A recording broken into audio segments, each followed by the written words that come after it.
The cycling started in Thurso, which is a nice place for a coffee. It's then a short ride round the coast to Scrabster, which is the ferry port.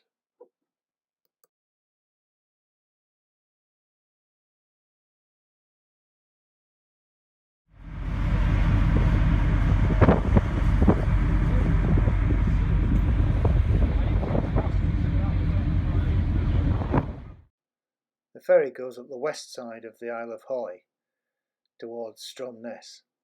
You get a really good view of Hoy, especially the Old Man, as you progress up, providing the weathers are decent, of course.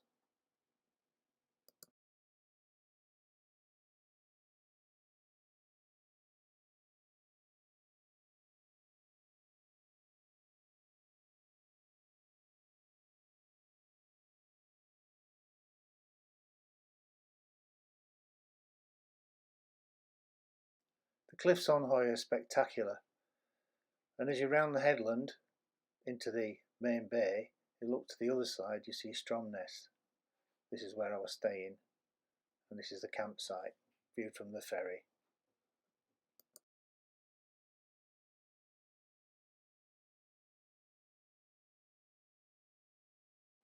And this is my favourite coffee stop on the island.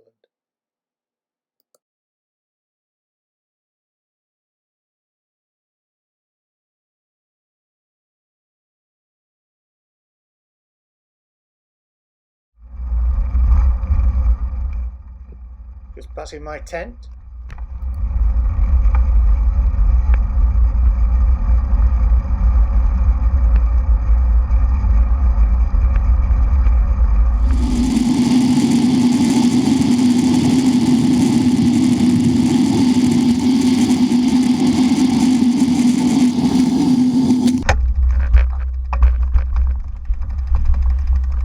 The first stop was the Stones of Stennis. These are about 5 miles away from Stromness and are believed to be 5,000 years old. Originally there was a whole ring of stones, but there's only a few of them left now. This is where I thought I'd get some arty pictures to try and win a prize on the GCN cycling app. Let me know what you think of them.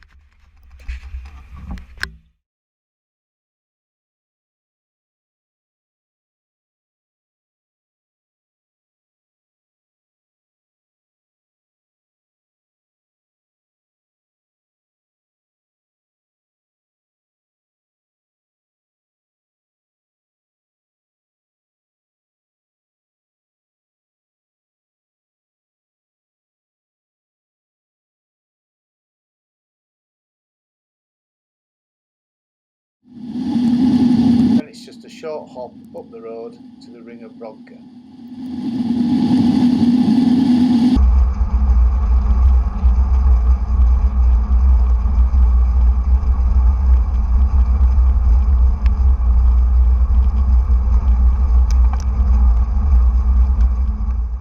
And more attempts at some arty pictures.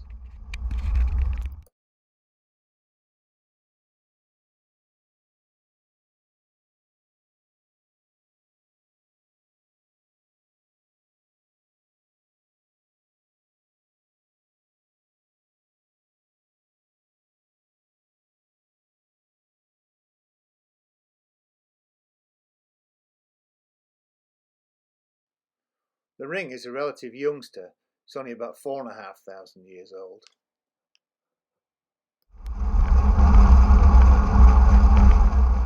And a quick whiz back down the hill and past this standing stone, and then back via the Stones of Stennis.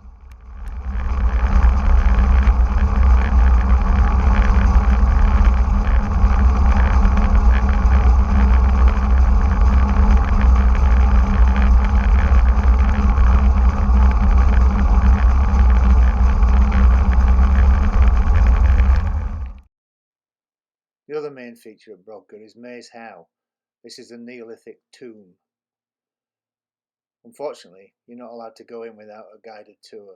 I did one the previous year. Finally, whizzed back down the hill to Stromness for pasta and coffee.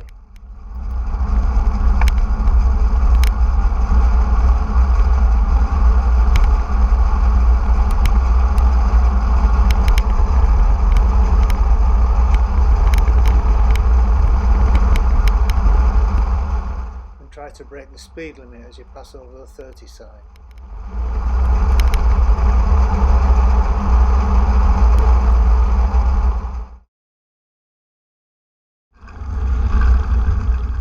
I didn't film much on day 2. The weather was pretty awful. It rained a lot, and as you'll see from this windmill on the left coming up, it was very windy, and it was a headwind most of the way up. I ended up cutting the day short and cutting back across the island.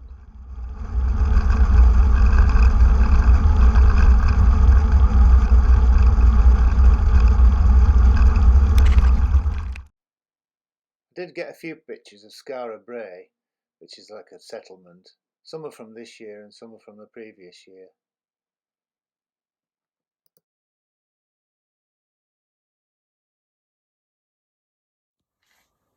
And this is the inside of a reconstructed house. I did ask the archaeologists why what they call the beds are so small. Maybe these people were only about 3 foot tall. They didn't really have an answer to that.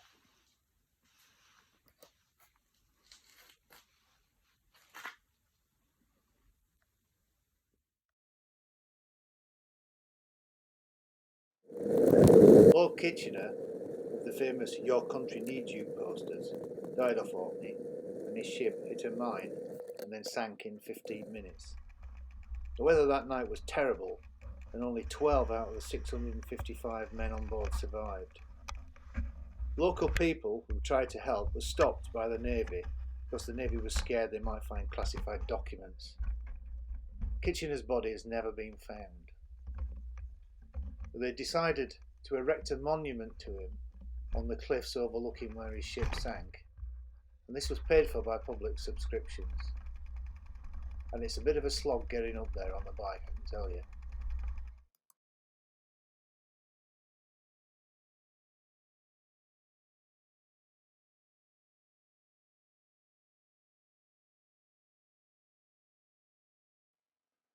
These birds were all sheltering from the wind on this rooftop. They all flew away just after this.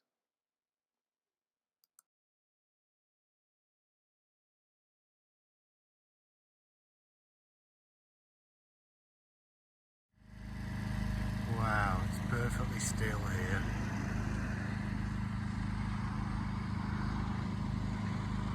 This little village of Finstown.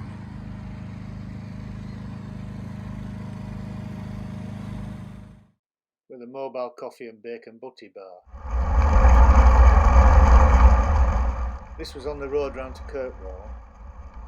Lots of cars passing me at this point because it's quite a busy road, but every one of them gave me a nice wide berth.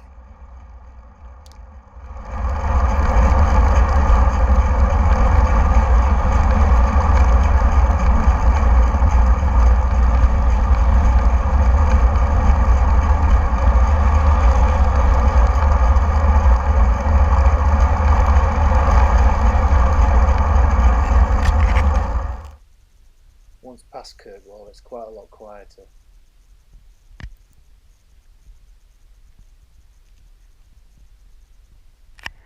Looking out to sea, Churchill Barrier #1, and across, and there into Scapa Flow. The eastern chain of islands are linked together with causeways called Churchill Barriers. These were built in World War II to stop German submarines entering Scapa Flow and sinking the fleet. The submarine had got in during World War I and done quite a lot of damage.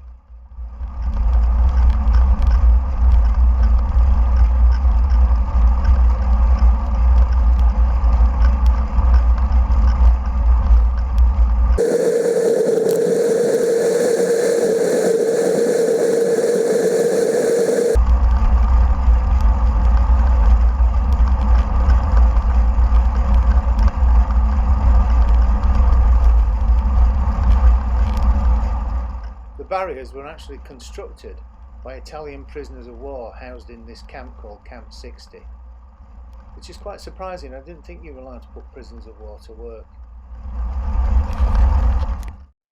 The prisoners also converted one of their huts into a chapel. This is the only thing left now that survives of Camp 60. It's quite spectacular inside.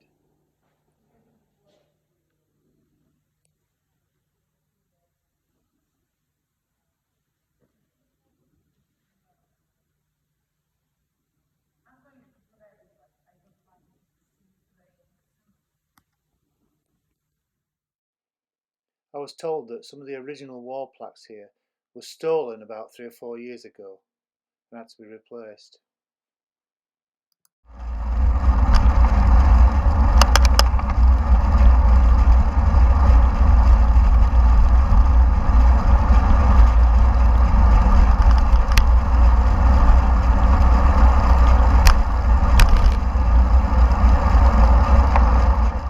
Before the Churchill barriers were built, the corridors between the islands were blocked by sunken ships called block ships. On the left hand side here you can still see one of them. These were put in the First World War after the submarine attack and later replaced.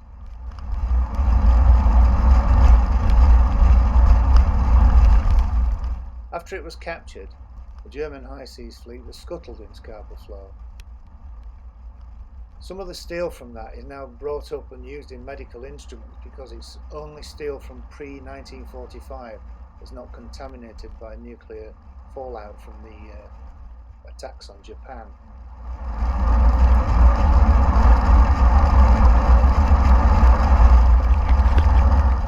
So, this is the very southern tip of South Ronaldsay, Berwick, and well, there's not much to write home about. Quite industrial. Puts me in mind of Ardrossan, and that's not very kind in comparison to either of them, really.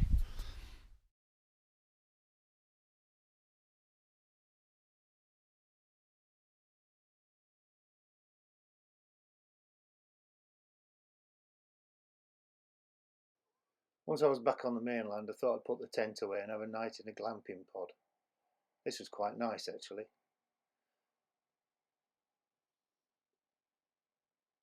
And the food in the hotel was brilliant. So this is the last view of the islands from the hills over above John O'Groats.